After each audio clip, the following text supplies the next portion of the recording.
말씀 보도록 하겠습니다. 오늘 말씀은 사사기 8장 29절에서 35절 말씀입니다. 우리 한 절씩 교독할 때 제가 먼저 읽습니다. 요아스의 아들 여룹바알이 돌아가서 자기 집에 거주하였는데 기드온이 아내가 많음으로 그의 몸에서 낳은 아들이 70명이었고 세겜에 있는 그의 첩도 아들을 낳았으므로 그 이름을 아비멜렉이라 하였더라.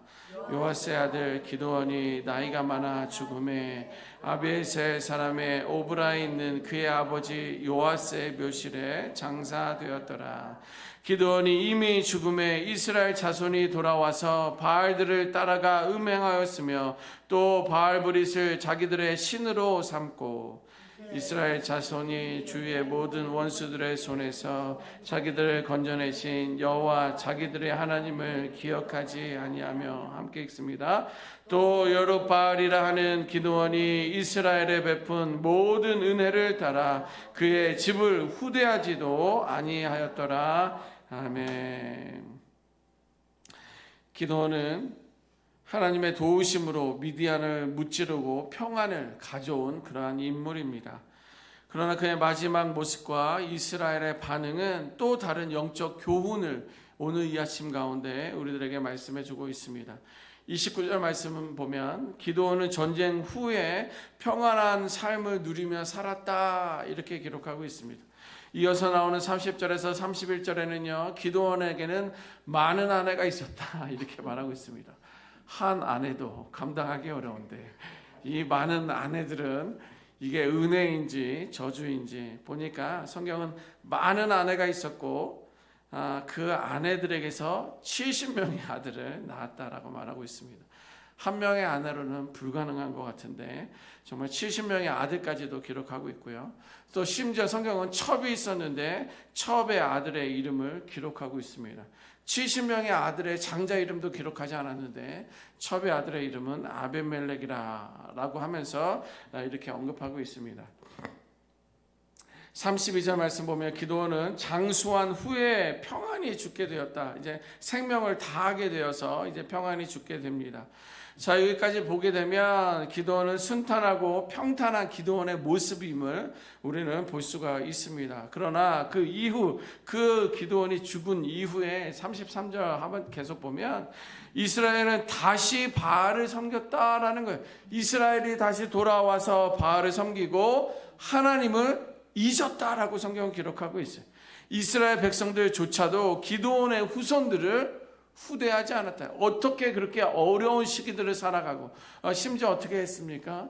미디안 사람들이 두려워서 기드온 같은 경우는 타작도 어떤 포도주 틀에서 숨어서 몰래 타작하며 살았던 그러한 어떤 어려운 시기에 그의 후손들까지도 이제 기드온이 죽자 그러니까 한 40년 정도 지났죠. 그러자 후손들은 다 이름도 잊어버리고 그의 기드온의 공로도 잊어버렸다라고 이렇게 이야기하고 있습니다. 뭐예요? 40년 만에 원점으로 돌아갔다라는 거예요. 여러분들 지금 열심히 기도하시고 예배하고 성도로서의 삶을 살아가는 것처럼 보이죠? 이제 여러분들 죽으면 여러분들의 자손들은 어떻게 될지 몰라요. 우리가 죄됨으로 돌아간다는 것은 한순간입니다. 한순간이에요. 자, 보세요. 기드온의 인생을 돌아보면 늘 하나님의 부르심을 받아서 위대한 승리를 경험하고 평안을 누리고 장수한 지도자였지만 여기서 우리에게 중요한 영적 교훈을 같이 몇 가지 나눠보고자 합니다. 첫 번째는요, 믿음은 끝까지 지켜야 할 싸움이라는 거예요. 믿음이라는 것은 어렵고 힘든 이 시기만이 아니라 끝까지 내가 수명을 다할 그때까지 지켜내야 할 싸움이라는 거예요. 지켜내야 되는 거예요. 지켜내야 되는 거예요. 기드온은 하나님의 부르심을 받고 미디안의 전쟁에서 승리한 믿음의 용사입니다. 그리고 기드온을 부르실 당시 기드온의 모습을 떠올려 보십시오. 기드온은 떨리는 마음으로 하나님 앞에 표징을 구합니다. 정말 이것이 하나님의 뜻입니까? 제가 가야 됩니까? 그럼 나에게 이러한 표징을 보여주십시오 라고 두렵고 떨림으로 하나님 앞에 요청했던 사람이고요. 하나님은 인내함으로 그의 믿음의 길로 갈 수 있도록 지속적으로 이끌어 주셨던 분입니다. 결국 하나님의 인도하심 속에서 전쟁은 끝나고 삶이 평안해졌을 때 기도는 더 이상 하나님 중심의 삶을 유지하지 않았다는 거예요. 배부르고 등 따스우니까 하나님을 잊어버린 거예요. 주 앞에 기도의 삶을 놓쳐버리는 거예요. 예배의 삶을 잊어버렸던 거예요. 그의 신앙이 흐려졌고 삶의 기준이 하나님에게서 자신의 욕망으로 기울어가고 있습니다. 그 예로 성경은 오늘도 말하고 있지 않습니까? 그에게는 많은 아내를 두었다라는 거예요.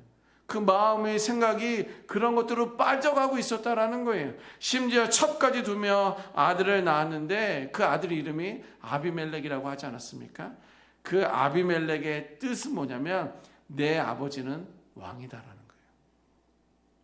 첩을 낳아서 아들을 낳았는데 너의 이름은 너의 아버지는 왕이야 라는 거예요. 아비멜렉을 볼 때마다 너의 아버지의 이름은 너의 아버지는 왕이야. 너의 아버지는 왕이야. 무슨 말입니까? 내가 왕이라는 거예요. 기드온이 내가 왕이라는 거예요.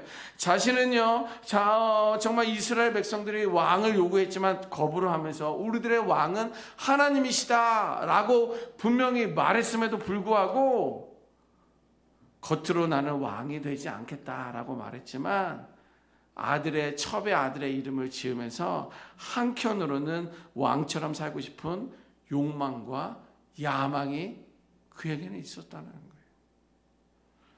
기도는 전쟁의 영웅이었지만 평안할 때의 삶에서는 영적 경계를 허물어 버렸던 그러한 연약한 자였습니다. 여러분, 믿음은 전쟁 때만 필요한 것이 아닙니다. 우리를 핍박하고 교회를 못 가게 하고 예배를 못 드리게 하고 그때만 내가 믿음을 지키기 위해서 주여 주여 하는 것이 아니라 오히려 평안할 때 자녀들이 순탄하게 잘 갈 때 나도 건강에 이상이 없을 때 더욱 치열하게 지켜야 할 싸움이 바로 믿음이라는 것입니다. 그래서 우리에게 말씀해 주고 있는 거예요. 고난 속에서는 누구라도 하나님을 붙들 수 있습니다. 고난 가운데 있음에도 불구하고 기도하지 않는 그러한 자들이 있지만 고난 속에서는 누구라도 하나님을 붙들 수 있지만 삶이 순조로워지면 영적 긴장을 늦추고 신앙의 중심에서 삶이 멀어질 수 있다는 거예요. 그러므로 평안한 시기일수록 신앙의 방향을 점검할 수 있는 우리 모두가 되어야 될 줄 믿습니다. 두 번째는요, 내가 남긴 삶의 열매가 다음 세대를 결정한다는 거예요. 나의 삶을 통해서 여러분들 열매들이 있잖아요. 어떠한 열매들이 있잖아요. 그런 내가 남긴 삶의 열매가 다음 세대를 결정한다라는 거예요. 기드온의 인생은 한 시대를 구원한 사사로서의 위대한 업적으로 시작을 하게 되었습니다. 그러나 그의 마지막은 아쉬운 흔적을 남겼어요. 특히 그가 남긴 영적인 유산은 무엇입니까? 혼란과 타락을 가지고 왔다는 거예요. 그가 남긴 업적이 무엇입니까? 영적 유산이 무엇입니까? 에봇이에요. 에봇을 만들었는데 그 에봇이 우상 숭배의 도구가 되었다라는 거예요.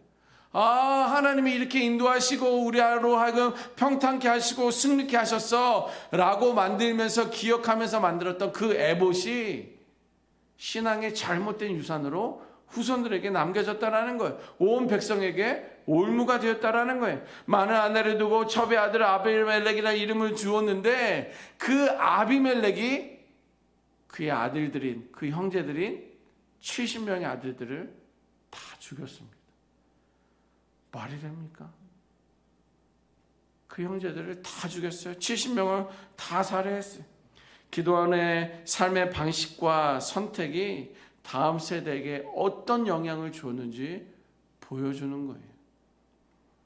기드온이 하나님 중심으로 남겼어야 할 신앙의 유산은요, 권력에 대한 야망과 우상 숭배의 씨앗으로 이어져서 후손들에게는 비극이 되고 이스라엘 공동체의 영적 추락으로 몰고 간 것을 볼 수가 있습니다.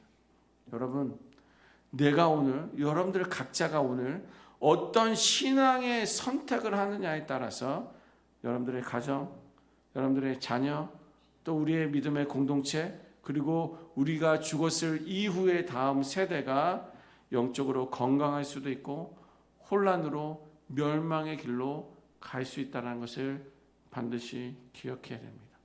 성도라는 것은요, 우리들은 각자가 교회잖아요. 그리고 각자가 성도들이잖아요. 우리 성도는요, 단지 한 개인의 삶을 사는 것이 아니에요. 뭐 내가 먹고 싶은 거 먹는데, 내가 놀고 가고 싶은 거 노는데 왜 내 마음대로 이 세상을 못 살아? 아니요. 세상 사람들은 그렇게 살다가 죽을 수 있어요. 그러나 우리는 그리스도인이에요. 우리는 성도예요. 그렇다고 하면 여러분들의 말 한마디 한마디가, 여러분들의 살아가는 삶의 그 모습 하나하나가 한 개인으로서의 삶이 아니라 다음 세대의 방향을 결정한다는 거예요. 시당에 디딤돌을 놓을 수 있는 우리가 되어야 될 줄 믿습니다. 에이 목사님 내가 뭐, 아니요. 여러분들은 그런 존재들이에요. 여러분들의 말 한마디가, 여러분들의 삶의 그 모습이 다음 세대를, 여러분들의 가정을, 우리 교회를 세워나가는 디딤돌이 될 수도 있고요, 방해가 될 수도 있다는 거예요. 끝까지 신실하지 않으면 내 삶의 결산은 흔들릴 수 있어요. 시작은 화려하게 할 수 있습니다. 그러나 그 과정 가운데 오히려 그 끝까지 신실함을 유지할 수 있는 우리가 되어야 될 줄 믿습니다. 세 번째는요, 진짜 승리는 마지막까지 믿음으로 사는 거예요. 진짜 승리는 마지막까지 믿음으로 사는 것입니다. 오늘 본문에서 성경은 기도원이 싸움에서 이긴 후에 삶의 후반부에서 점점 흐려진 영적 중심을 보여주고 있습니다. 전쟁에서는요, 하나님의 뜻을 구하지 않았습니까? 정말 이것이 하나님의 표적입니까? 하나님의 역사하신 것입니까? 그러면 내가 나가서 싸웁니다 라면서 하나님의 뜻을 구하며 순종했지만, 평안한 삶 가운데서는 자신의 뜻을 따르는 혼합된, 자신의 뜻, 하나님의 뜻이 아니라 자신의 뜻을 따르는 혼합된 어떤 그런 모습들이 나타난다라는 거예요. 자기가 경험해 봤으니까 하나님의 뜻 반, 내 경험과 내 뜻 반 해서 혼합된 믿음의 삶을 살아가고 있다는 거예요. 그는 자신의 이름으로 에봇을 만들어 백성들에게 그것을 음란하게 섬기게 했다라는 거예요. 결국 기도원 자신의 삶은 처음에 순종과 믿음이 있었음에도 끝까지 신실하지 못함으로 믿음의 유산을 흐리게 했다라는 거예요. 사실 어려워요. 끝까지 내 믿음을 지켜야 된다는 거, 끝까지 내 삶을 지켜야 된다는 거 어렵습니다. 그냥 저를 그냥 단적으로 한번 생각해 봤어요. 제가 HD 은혜교회 담임 목사인데 정말 담임 목사로 할 말 다 안 하거든요. 사실 제 표정 다 짓지 않습니다. 여러분들에게는 좋은 표정만 이렇게 지어요. 하고 싶은 말 다 안 하고요, 하고 싶은 표정 다 짓지 않습니다. 하고 싶은 거 저 다 하지 않아요. 왜냐하면 HD 은혜교회 담임 목사이기 때문에 그래요. 그런데 그게 제가 10년을 할지 15년을 할지 얼마나 더 5년을 할지 잘 모르지만, 하나님의 부르심까지 하겠지만, 근데 담임 목사가 끝났을 때, 이제 은퇴 목사가 되고 이렇게 됐을 때 난 똑같이 그렇게 살아갈까? 이런 두려움이 저에게 있는 거예요. 누가 볼 때는 거룩하게 살아가고 착한 사람처럼 살아가다가 이제 이 모든 것들을 내가 명예나 권력 없지만 이런 것들 다 내려놓고 은퇴한 이후에도 끝까지 나의 믿음과 신앙을 지킬까? 이런 두려움이 저한테 몰려오는 거예요. 여러분, 진짜 승리는 무엇일까요? 요즘 제가 많이 고민하고 기도하는 주제입니다. 진짜 승리는 뭘까? 우리 HD 은혜교회가 진짜 승리 가운데 살아가려면, 진짜 승리를 가지려면 진짜 승리는 무엇일까? 요즘 많이 고민하고 기도하고 있는데요, 그것은 단지 하나님의 의지에 한 번 큰 일을 감당하는 일이 아니에요. 2, 3주 전에 있었던 창립기념일, 또 우리 취임 예배 화려하게 잘했잖아요. 기대 이상의 사람들이 많이 왔잖아요. 너무 축복된 그런 시간들이었잖아요. 그러나 하나님의 의지에 한 번 큰 일을 감당하는 것이 아니라 하나님 앞에 신실하게 끝까지 갈 수 있는 우리가 되어야 될 줄 믿습니다. 그냥 한 번에 잔치로 그런 일이 있었대, 그런 일이야 라고 하면서 한 번의 행사로 헌신하고 또 그 다음에 훅훅 쓰러지고, 그것은 결코 아니에요. 하나님 앞에 신실하게 지속적으로 살아가는 것입니다. 그것은요, 세상의 방식이 아닌 하나님의 방식으로 살아가는 것이 참된 승리인 줄 믿습니다. 하나님의 방식을 계속 생각해내는 거예요. 성경에서는 뭐라고 말하지? 성경에서는 이때 어떻게 지나갔지? 하나님의 방식은 무엇일까? 예수님이라면 어떻게 하셨을까? 계속적으로 물어보고 기도하고 있습니다. 여러분들, 바울은 디모데후서 4장 7절에 이렇게 기록하고 있습니다. 나는 선한 싸움을 싸우고 나의 달려갈 길을 마치고 믿음을 지켰다. 저는 이 본문의 말씀은요, 늘 장례식 때만 썼던 말씀이에요. 한 번도 예를 들었던 거 아니에요. 장례식 가면 나는 선한 싸움을 싸우고, 우리 장로님, 우리 권사님, 우리 성도님, 정말 그의 삶을 보면 정말 선한 싸움을 싸우며 살아갔던 분이십니다. 달려갈 길을 이제 마치고 믿음을 지켰던 귀한 장로님이세요. 귀한 권사님이셨습니다. 후손들은 이 믿음을 지켜야 됩니다. 그에게는 영광된 면류관이 있습니다. 장례식 멘트였습니다. 그러나 믿음을 지켰다는 고백은요, 진정한 승리를 이룬 자의 마지막 고백이에요. 그래서 저는 장례식 때 이 말씀을 사용하지만 이 바울의 고백이 저와 여러분들의 고백이 되어야 될 줄 믿습니다. 여러분들 죽어서 제가 장례식 때 설교하는 이 본문이 아니라 오늘 이 아침에 우리가 살아서도 그래, 나는 선한 싸움을 잘 싸웠고 달려갈 길을 잘 마쳤고 나는 믿음을 지키고 있다. 이것이 우리들의 고백이 되어야 한다는 거예요.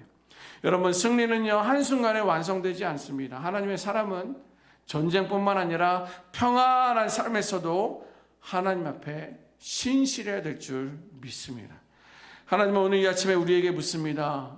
의구야, 내가 끝까지 나를 신실하게 따르겠느냐? 오늘 HD 은혜교회 성도들아, 너희들은 생을 다할 때까지 끝까지 신실하게 너희들의 믿음을 지키며 나를 따르겠느냐? 이 하나님의 음성을 듣고 아멘, 주여 내가 따르겠나이다, 이렇게 믿음의 고백을 하는, 신실하게 여러분들의 믿음을 지켜나갈 것을 결단하는 우리 모두가 되시기를 주님의 이름으로 축원합니다. 신앙은 멋있게 시작할 수 있지만 진정한 승리는, 진정으로 중요한 것은 마지막에 그 장면이 무엇이냐, 이것이 너무도 중요합니다. 이제 오늘 하루도 작은 선택을 할 것이고 작은 순종, 다양한 순종들이 있을 것인데 끝까지 신실하게 살아가기를 주님의 이름으로 축원합니다. 아멘. 기도합니다.